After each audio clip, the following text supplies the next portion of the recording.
buen día, ¿cómo están, estimados amigos? Soy la magíster en psicología, Ketty Flores Yale, docente universitaria, docente de institutos superiores, panelista invitada en diferentes plataformas digitales, en radio y televisión peruana, y especialista en recursos humanos. Por eso estoy aquí el día de hoy para compartir contigo un gran tema en esta área: habilidades blandas versus duras. A continuación, vamos a empezar. Partimos del aprendizaje, según Iturralde. Y para él, el aprendizaje es un proceso mediante el cual se adquieren diferentes habilidades, diferentes conocimientos, los cuales van a ser instaurados en la mente y en el cuerpo de las personas, producto del análisis, producto de la observación. Entendemos que en todo momento nosotros aprendemos. Aprendo cuando escucho, aprendo cuando veo, pero sobre todo, recuerda, aprendes cuando realizas, cuando haces las cosas. Recordemos también que el proceso de aprendizaje es complejo porque intervienen las funciones ejecutivas superiores, como razonamiento, comprensión, memoria, etc. Para ello, tenemos que afianzar estas habilidades. Einstein dice: el aprendizaje es experiencia, lo demás es información. Correcto, eso es lo que se establece. Por ejemplo, la información son datos cuantitativos, sistematizados, ordenados, que luego van a producir conocimientos, ¿correcto? Pero la experiencia es producto de lo que yo ya aprendí. Quiere decir, lo que yo aplico. Yo utilizo estos conocimientos y yo lo aplico. Eso es la experiencia del aprendizaje. Voy a construir nuevos conocimientos, también llamada metacognición. Y ahora sí decimos qué son habilidades. Y justamente es la parte neurálgica de nuestro tema el día de hoy. Proviene del proverbio latino y hace referencia a destreza o facilidad para desarrollar algunas tareas. Habrás escuchado a muchas mamitas que dicen: mi hijo es muy hábil. A muchos profesores que dicen: este alumno es muy hábil. Y entonces estamos entendiendo que habilidad es cuando una persona es experta en algo. De eso se trata. También podemos entender que es algo innato, ¿no? Es una aptitud con P, que significa conocimientos, y las personas a partir de ese talento van a producir competencias. Te voy a dar un ejemplo muy puntual. Un deportista con talento es una persona que con un mínimo esfuerzo va a llegar al objetivo que le traza su entrenador. Una persona sin talento deportivo se va a esforzar muchísimo para llegar al objetivo que le plantea el entrenador. ¿Eso qué quiere decir? Que el hábil llega más rápido, pero no te pongas triste. ¿Por qué? No te desanimes, porque si tú naciste, entre comillas, sin talento deportivo, ya sabes que puedes llegar por el otro camino. Vas a demorar, pero vas a llegar. Ah, y otra cosa para los talentosos.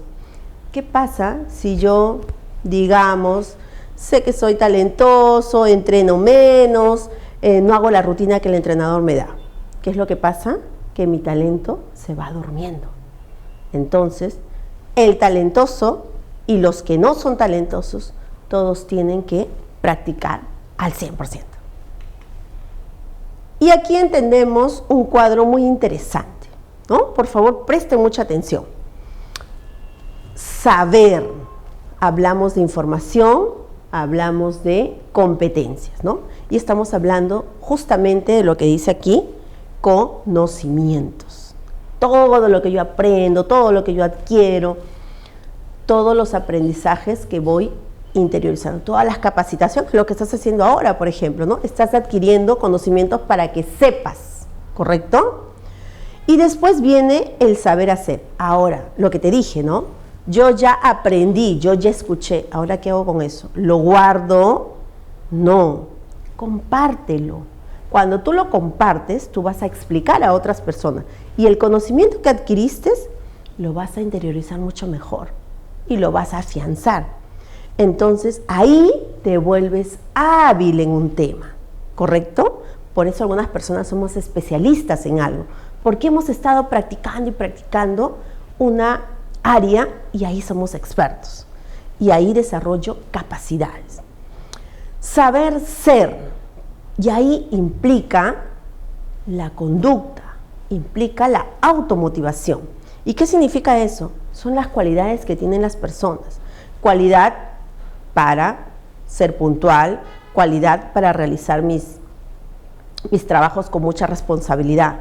Entonces, si yo unifico, por favor atentos, conocimientos, habilidades y cualidades, llegaré a lo que se denomina éxito. ¿Por qué? Porque voy a ser competente, voy a tener las competencias muy desarrolladas. Y ojo, si tengo las competencias muy desarrolladas, quiere decir que voy a ser un buen prospecto para cualquier empresa. Y cuando presente mi CV, entonces puedo ser la primera opción. Claro que sí. Aquí hay habilidades, diferentes habilidades que lo vamos a ir trabajando de uno en uno para que tú tengas esa información. Cuando hablamos de habilidades técnicas, por ejemplo, estamos hablando de habilidades para hacer tareas específicas. Por ejemplo, un digitador, por ejemplo, un técnico en reparación de computadoras, ¿no? Aprende algo específico para ello y es el mejor en eso. Cuando hablamos de habilidades interpersonales, estamos hablando de aquellas habilidades que están dentro de lo que significa o dentro de la inteligencia emocional. La inteligencia emocional tiene dos grandes áreas, las habilidades interpersonales y las habilidades intrapersonales. En este caso, hablamos de las interpersonales. ¿Qué estamos hablando? De la capacidad de liderazgo, de la capacidad que tienen las personas para interactuar en el grupo, de las personas que son asertivas, de las personas que son empáticas, de las personas que saben tomar decisiones y saben solucionar problemas. Cuando hablamos de habilidades sociales, estamos hablando de esas habilidades que tienen cuando interactúan dentro de un grupo social. Porque recuerda, el hombre es un ser netamente social.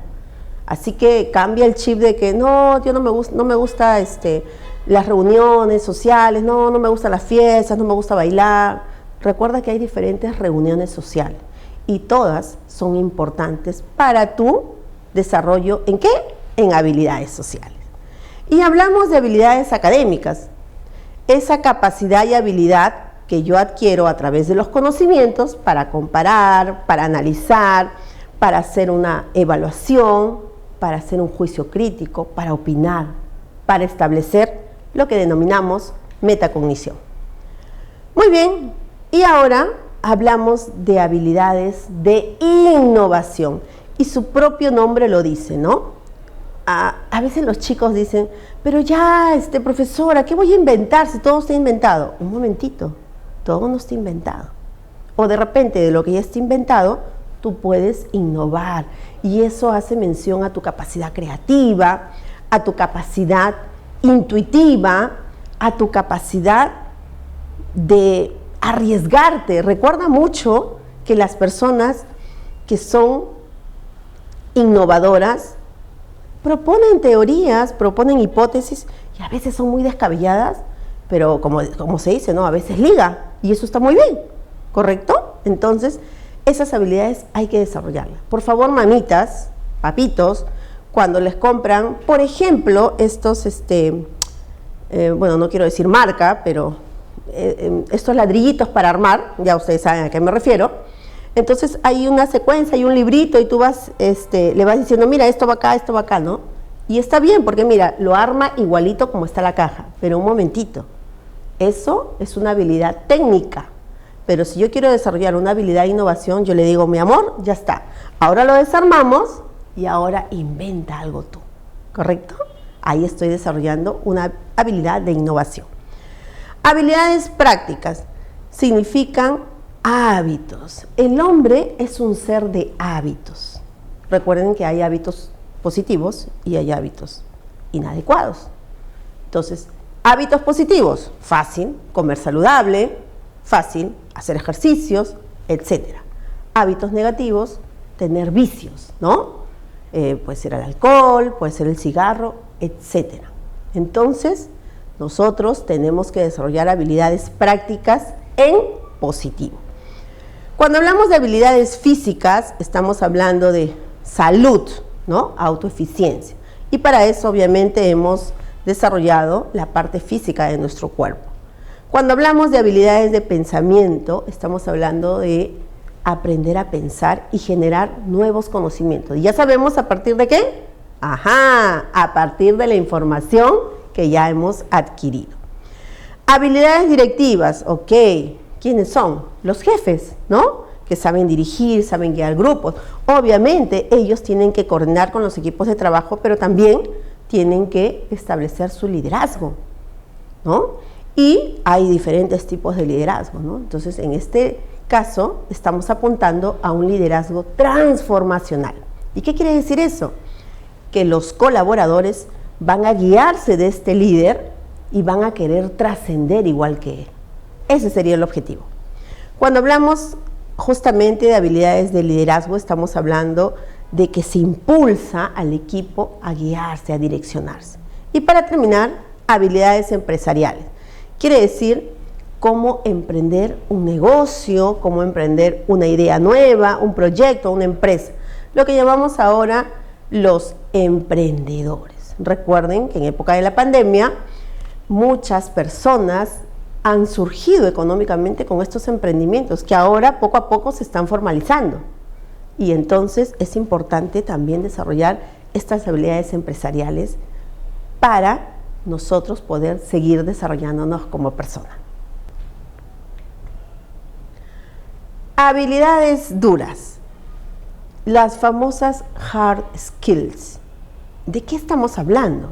Estamos hablando de competencias, estamos hablando de habilidades, estamos hablando de destrezas técnicas que yo he ido adquiriendo a lo largo de mi formación académica, como por ejemplo estar ahorita en un curso, inscribirse en un diplomado, inscribirse de repente en una maestría, en una segunda especialidad, etc. Entonces, todos los conocimientos, la información que yo puedo adquirir se llaman habilidades duras.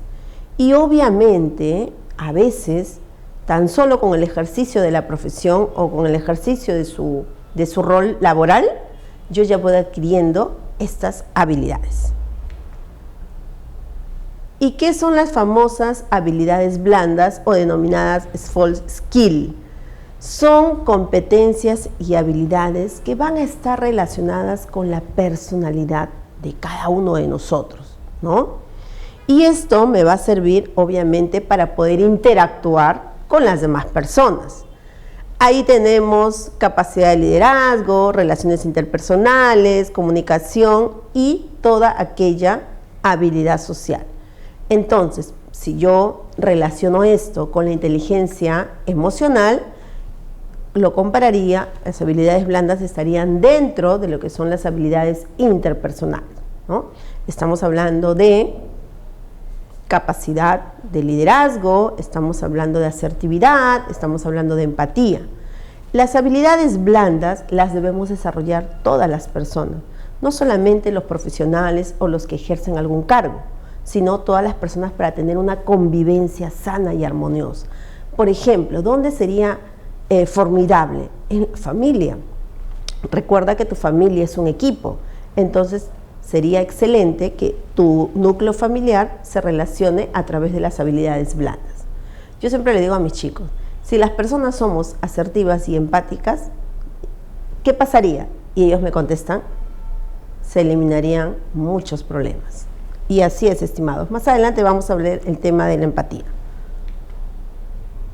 Perfecto. Aquí estamos hablando de cómo conseguir el éxito profesional. Ojo, éxito profesional. Entonces, 77% es tener una buena actitud. Recordemos algo, nosotros vamos a tener alguna dificultad, algún problema, porque eso es parte de la vida. Depende cómo mires el problema y depende cómo actúes. Por ejemplo, tengo un problema en el trabajo. Puedo sentirme mal, me puedo estresar, me puedo poner nervioso, puedo decir no voy a hacer la presentación. Pero recuerda, eso es una opción. Y la otra opción es enfrentarte al problema y buscar una solución inmediata. Por eso te digo, todo depende de cómo mires el problema. La actitud, y acá te dicen los estudios, 77% de las personas con una actitud positiva frente a los problemas y frente al área laboral tienen y logran el éxito académico. Y recuerden, miren, solo el 23% hablamos de aptitud, de conocimientos, de habilidades. Estos son habilidades duras y aquí estamos hablando de habilidades blandas. Por eso es que a veces, cuando los psicólogos hacemos selección de personal, evaluamos a través del currículum y hacemos las entrevistas y después elegimos a la persona indicada para el puesto. Y muchas personas que son muy hábiles, muy competentes, estamos hablando que tienen altamente desarrolladas sus habilidades duras, están en un 23%, pero les faltan las habilidades blandas. Y ahorita estamos en una era donde las habilidades blandas están liderando. Y entonces te invito, si tú reconoces como persona que no has desarrollado mucho esas habilidades se aprenden. Entonces puedes aprender cómo capacitarte. Y aquí hacemos la diferencia muy puntual. Aptitud con P y actitud con C. Cuando hablamos de aptitud, estamos hablando de conocimientos, información, habilidad, capacidad. Te dije, habilidades duras, ¿no es cierto?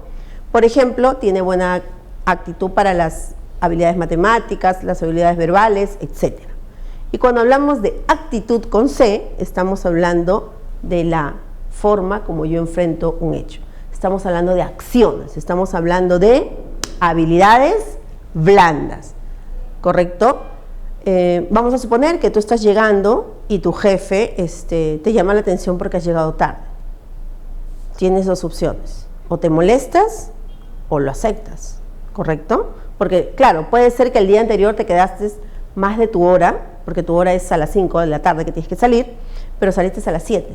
Entonces, cuando al día siguiente llegas un poquito tarde, tu jefe te llama la atención públicamente, no te gusta y tú tienes dos opciones, ¿no?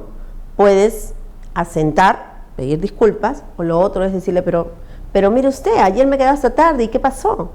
Pero eso sería un enfrentamiento y a ti no te conviene como colaborador. Por eso tienes que hacer mención de tus habilidades blandas. Y la pregunta es, ¿cómo estas habilidades, Magíster Ketty, se relacionan con la empleabilidad? Estamos cogiendo un término muy importante, ¿no?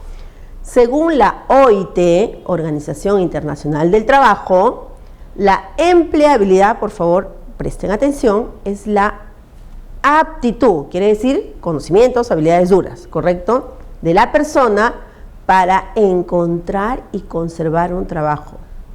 O sea, el primer paso que te hablé de elegir el puesto, de seleccionar y a su vez ser elegido, no basta. Lo que se necesita es que esa persona se mantenga en el puesto. Hemos escuchado muchas veces que hay una persona, cuando revisamos su CV, que la persona está 2 años en un trabajo, después deja y está 3 años en otro trabajo y así sucesivamente. Entonces la pregunta es, ¿por qué deja los trabajos? ¿No? Entonces hay que ponerse a pensar, ¿no? Y también es importante que tenemos que adaptarnos al cambio a lo largo de la vida profesional.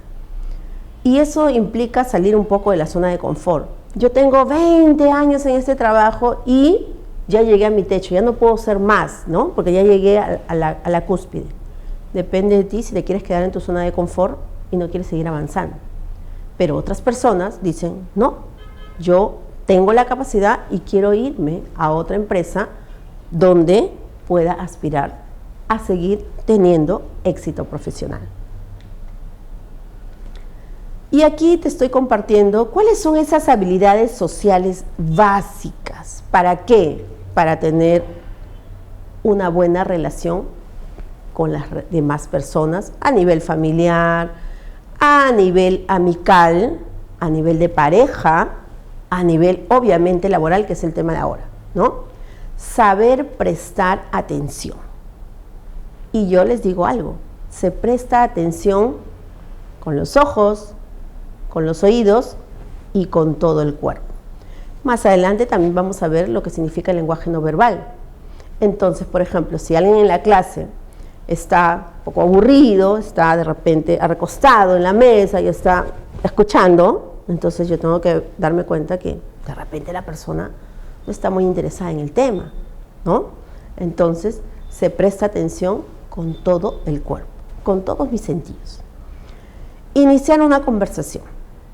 A veces pasa que estoy en un lugar nuevo y me quedo callada, no digo nada, ¿no? Llegué a una reunión, el anfitrión me recibe y yo me quedo sentada ahí en la sillita. Y como nadie en la noche me habló, yo no hablo con nadie.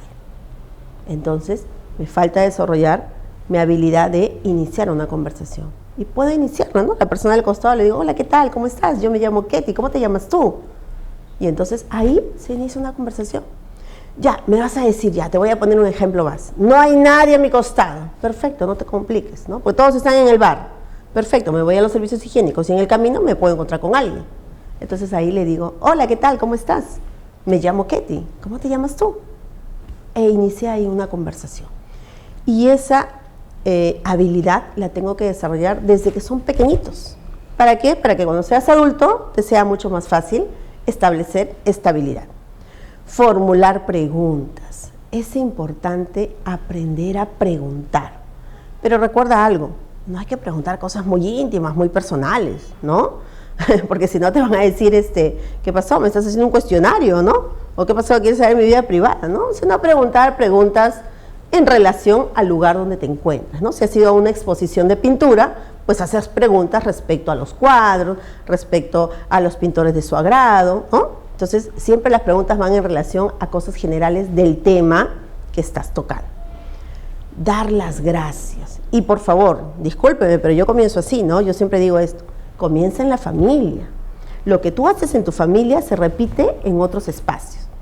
Cuando mi mamá, mi papá me da mi desayuno, me prepara la fruta para irme a la universidad, muchas gracias mamá, muchas gracias papá, el desayuno estuvo rico, el almuerzo estuvo muy, muy agradable. Cuando de repente me tienden la ropa porque estoy apurada estudiando, entonces, gracias mamá. Porque recuerda que la mamá no tiene obligación, ¿no? Pero nos hacen las cosas, entonces agradecer. Y esa actitud se va a repetir en los diferentes espacios. Cuando alguien me alcanza una hoja, cuando alguien me ayuda a hacer algo que yo no puedo hacer, le digo, muchas gracias. Otra habilidad es presentarse, ¿no? Lo que habíamos hablado antes, ¿no? Preséntate en cualquier lugar donde tú vayas, no tengas vergüenza, no creas que, ay, pero ¿por qué lo voy a hacer? ¿No? ¿Qué van a decir? No, no, no. Estás desarrollando una habilidad básica, porque hay habilidades mayores, ¿no? Entonces, aquí, presentarse es una muy buena opción. Presentar a otras personas, no voy con alguien y le digo, mira, ¿qué tal? Te comento, ella es Nadia, ella es mi amiga, ella es mi comadre, ella es mi hermana, etcétera, ¿no? Entonces, presentar también a otras personas. Y a su vez, hacemos un círculo un poco más grande, ¿no? Hay personas que son altamente sociables, realmente. Cuando van a una fiesta, mínimo consiguen amigos. Cuando van a una reunión laboral, mínimo consiguen que se agreguen al Instagram, que se agreguen a las redes y por ahí se van siguiendo. Entonces, desarrollamos eso. Realizar un cumplido. Cuando tú ves una persona simpática, entonces, no digo bella físicamente, digo simpática porque su tono de voz es agradable, porque su forma de ser es bastante agradable, es de repente muy atenta, etcétera. Entonces tú le dices, uy, qué bien, mira, qué gusto, qué bien se te ve, o muchas gracias, ¿no? Siempre hacer un cumplido, ¿no? De repente está llegando mi compañera del trabajo y está llegando con una blusa así, de repente tipo coral, que es muy bonito el color, y tú le dices, uy, qué linda se te ve hoy día, qué bonita tu blusa, ¿no? Entonces siempre es importante realizar cumplidos. Todos necesitamos y en psicología se llaman caricias positivas. Todos necesitamos eso, todos los días, chicos, no se olviden. Hay una habilidad compleja, y ahí comenzamos. No es un problema, ¿no? Más bien al contrario. Escucha activa. Esa palabrita la hemos escuchado, ¿no? Es una palabrita compuesta, ¿no? Escucha activa. Y ahí está el ejemplo, ¿no? Oír es una función física, porque todos oímos, todos los que tenemos las funciones físicas bien del oído, ¿correcto? Pero escuchar es una función mental. ¿De qué estamos hablando? La escucha activa es esa capacidad que yo tengo para que mi cuerpo interiorice la comunicación que me está dando la persona que me está hablando. Intento yo pensar lo que me dice la otra persona. Clasifico la información y centro todo en lo que yo estoy escuchando. Me olvido de que mi celular, me olvido de que tengo que trabajar, me olvido de todo. Estoy escuchando atentamente lo que la persona me dice. Si tú realizas la escucha activa, la persona se siente muy bien, porque se da cuenta que tú lo estás escuchando. Y significa prestarle atención al 100%. Eso significa escuchar activamente. Hay 3 tipos de escucha. La escucha tipo verborrea, la escucha aparente y la escucha activa. Los estudios neurofisiológicos revelan que el cerebro humano es más rápido, ¿para qué? Para procesar información, pero es un poquito más lento para producir la información. Entonces, aquí vamos a escuchar. Por ejemplo, ¿qué cosa es la verborrea, no? Nosotros sabemos que es un proceso en el cual la persona habla bastante, habla de manera rápida, su discurso se dilata y a su vez es como que no la puedes parar porque habla un poquito rápido, ¿no? Entonces, a veces también nosotros tenemos que ayudar a esta persona de una manera muy delicada, de una manera muy asertiva, explicándolo, ¿no? Porque he escuchado muchas veces, por ejemplo, que alguien dice, ay, no, vamos a suponer, ¿no? Lucía, ay, mi amiga Lucía cuando me llama habla un montón, no, yo ni le contesto, ¿no? Entonces, evitemos ese tipo de cosas, ¿no? Entonces, la escucha tipo verborrea es esa escucha en la cual estamos escuchando todo el tiempo, ¿no? Todo lo que habla, no se establece un buen feedback, ¿no? Que es esa conexión que hay entre el emisor y el receptor. La escucha aparente, ¿no? O sea, yo sí le estoy escuchando a mi amiga, a mi compañero, ¿no? Lo escucho, pero mi mente está en otro lugar. No estoy atendiendo al 100%. Aparentemente estoy escuchando y después, de repente, no hago las cosas como debe de ser. ¿Por qué? Porque escuché de manera aparente. Y ya hemos hablado ampliamente de lo que es la escucha activa. Ahora vamos a ver cuáles son los distractores más comunes en la escucha activa. Por ejemplo, estoy viendo el problema y trato de resolverlo mientras la persona está hablando. Imagínense, o sea, eso no puedo hacer, ¿no? La persona me está contando y yo ya estoy imaginando qué solución le voy a dar. O elaboro alguna pregunta mientras la persona está hablando. O sea, me está hablando y yo ya estoy pensando qué le voy a preguntar, ¿no? Entonces, eso es un distractor.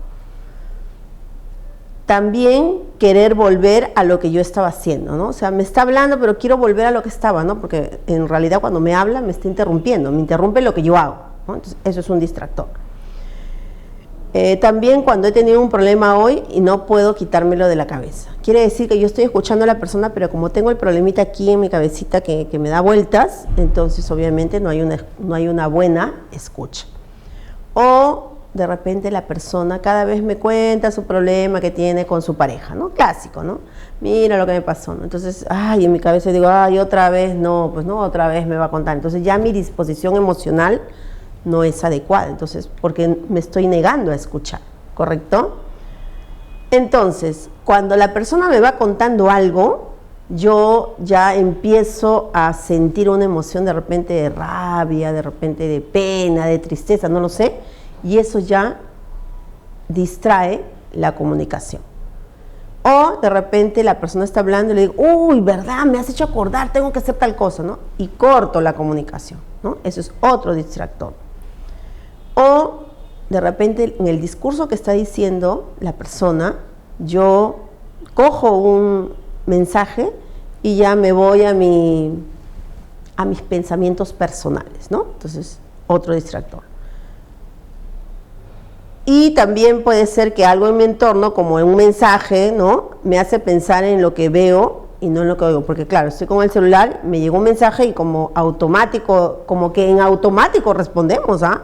Ojo, mucho cuidado, ahí los que tenemos ahí un poquito de adicción al celular. Entonces, leo, obviamente tengo que sentir una emoción y ya después me desconecto ¿de qué? De la conversación que estoy teniendo con esta persona, ¿no? Entonces, aquí te he mencionado cuáles son los distractores más comunes. Muy bien, y ahora hablamos de empatía. Recuerda que habíamos hablado de eso, ¿no? Que te había dicho que lo vamos a conversar ahora. La mayor parte de las personas, cuando escuchan, no quieren comprender, sino escuchan para contestar. No sé si te has dado cuenta, ¿no? Te estoy hablando, sí, mira y esto. Te estoy hablando, claro, sí. O sea, estamos contestando. Entonces, la empatía es esa capacidad que yo tengo para poder entender a la persona, comprender, intentar sentir lo que la persona está sintiendo. Entonces, hay que tener más empatía con todos los demás, ¿correcto? Y hablamos aquí de la comunicación verbal y la comunicación no verbal. Son dos tipos de comunicaciones. Cuando hablamos de la comunicación verbal, obviamente entendemos a la capacidad que tenemos para establecer mensajes a través del lenguaje, ¿correcto? Del lenguaje oral. Comunicamos, informamos, establecemos feedback, etc. Pero cuando hablamos de la comunicación no verbal, estamos hablando de que nosotros tenemos aquí, por ejemplo, hay silencios, por ejemplo, mi gesto facial me está diciendo algo, yo puedo mostrar indiferencia, alegría, puedo mostrar tristeza, etc. Cuando la persona me está hablando, recuerda que el lenguaje no verbal es tan importante y hasta más importante que la comunicación verbal. Estudios científicos te dicen que 90% de las comunicaciones tú tienes que entender que la importancia es a nivel no verbal. Quiere decir que créele el 10% de lo que habla, pero 90% de lo que dice su cuerpo. ¿Sí? Muy bien, entonces entendemos que en todo momento nosotros comunicamos con nuestro gesto, con nuestra postura corporal y hasta con los silencios, ¿no? Por ejemplo, alguien me cuenta algo y yo me quedo callada y también yo le estoy diciendo algo con mi silencio. Elementos relacionados con la comunicación no verbal, ¿no? De lo que habíamos hablado. Movimientos corporales, gestos, movimientos faciales, miradas, distancia en la comunicación, componente vocal en la comunicación, ¿no? Entonces, existen estos elementos que van a relacionarse para poder nosotros establecer una comunicación. Y esto lo vamos a ir desarrollando. Por ejemplo, ¿qué es kinesia? Kinesia nos ayuda, ¿no?, a descifrar nuestro lenguaje corporal. Quiere decir que tanto en la comunicación verbal como en la comunicación no verbal, mi cuerpo habla, mi cuerpo dice algo. Entonces, ¿qué hacen los kinesiólogos? Ellos lo que hacen es estudiar sobre los movimientos de las personas. Por ejemplo, para ellos, el cruzar los brazos significa algo, el cruzar las piernas significa algo, el mirar de esta manera significa algo, el cogerse la nariz significa algo. Entonces, la kinesia se encarga de eso. Cuando hablamos de la proxémica, estamos hablando de la distancia emocional que existe entre las personas cuando hablamos. Eso quiere decir que hay una distancia, hay una barrera, ¿no? Y esa barrera la pone ¿quién? O el emisor o el receptor. Cuando hablamos del paralenguaje, estamos hablando de que ese lenguaje hablado, el lenguaje verbal, pero es ininteligible, es un lenguaje en el cual es sonoro, pero no se puede analizar a nivel léxico, ¿no? Y son como que algunas medias palabras, algunos ruidos sonoros. De eso se trata el paralenguaje. Y hablamos de asertividad, ¿no? Ser asertivo significa expresar sentimientos y pensamientos de forma honesta, clara, directa. Implica que yo respete lo que piensan los demás, lo que sienten los demás, y también implica que yo defienda lo que yo pienso y lo que yo siento. En otras palabras, estimados, la persona asertiva es una persona que sabe comunicar con respeto. Yo le puedo decir a la persona todo lo que yo quiera, con respeto, con delicadeza. Por favor, eliminen eso, ustedes habrán escuchado, porque siempre lo escuchamos de alguna persona que puede ser del núcleo familiar, del núcleo amical, que dice, no, discúlpame ya, a mí no me gusta dorar la píldora, yo te lo digo las cosas de frente y en tu cara. Esa persona no es una persona asertiva, porque las personas asertivas nos distinguimos por comunicar algo, pero siempre intentar no lastimar a la otra persona con lo que yo le diga. Y la persona asertiva, por supuesto, tampoco significa que yo voy a asentar todo lo que me dice, porque acá te dice claramente que yo defiendo mi posición, pero con respeto, no te olvides de eso. Trabajo en equipo y manejo de conflictos. ¿Qué dice Katzenbach y Smith? Que el equipo es un conjunto de personas que realiza una tarea para alcanzar resultados. Definitivamente, un equipo está integrado a nivel emocional, se complementa, establecen sinergia, un equipo tiene confianza, un equipo está formado por personas que quieren alcanzar un objetivo en común y todas hacemos algo justamente para ello. Y yo pongo un ejemplo clásico, ¿no? El ejemplo clásico de un equipo es la familia. Todos dentro de la familia tenemos un rol, ¿correcto? Entonces, el papá cumple un rol, la mamá cumple un rol, los hijos cumplen un rol. Entonces, a veces pasa que los hijos no quieren cumplir su rol y ahí hay los problemas, ¿no? O de repente de papás que a veces no asumen su responsabilidad. Otro ejemplo clásico es, por ejemplo, el equipo de médicos y el equipo de salud que realiza una intervención quirúrgica. ¿Quién está? El anestesiólogo, el médico de cabecera, etcétera, la enfermera, etcétera. Entonces, todos ellos son un equipo y todos ellos van a cumplir un rol para lograr un objetivo. Recuerda eso. Entonces, ahora hablamos de conflictos. ¿Y qué son los conflictos? ¿No? Estamos hablando de diferencias, de percepción frente a una misma situación. Entonces, ahí viene la oposición, viene la interferencia. Y entendemos que estas diferencias para ellos son reales y tienen mucha importancia, por eso se genera el conflicto. Hay una capacidad que nos va a ayudar a nosotros a manejar los conflictos, que se llama la toma de decisiones. Los conflictos se van a dar en todos los equipos de trabajo, también están en los equipos de familia, etc.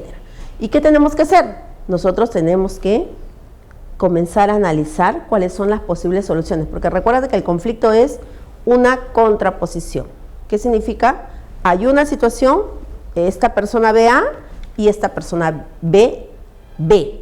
¿Correcto? Entonces, tengo que cambiar ese esquema, esa forma de percibir. Entonces, la persona A va a tener que buscar otra manera y la persona B también, porque juntas tenemos que solucionar el conflicto.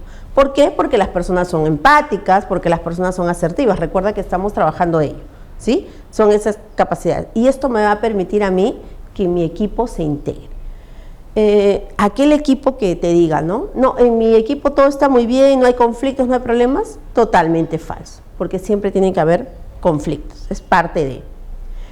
Y aquí estamos hablando de la inteligencia emocional.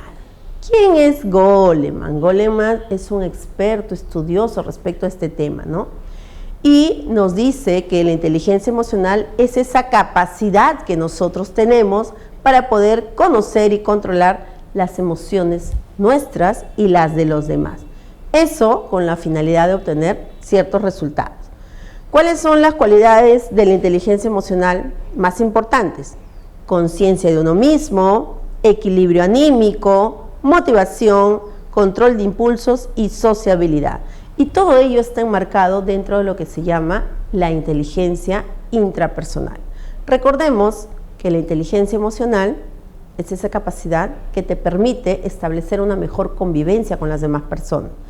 Permite que yo aprenda a reconocer mis emociones, a gestionar mis emociones y obviamente a establecer relaciones interpersonales satisfactorias y sobre todo saludables. Aquí permíteme decirte algo muy importante.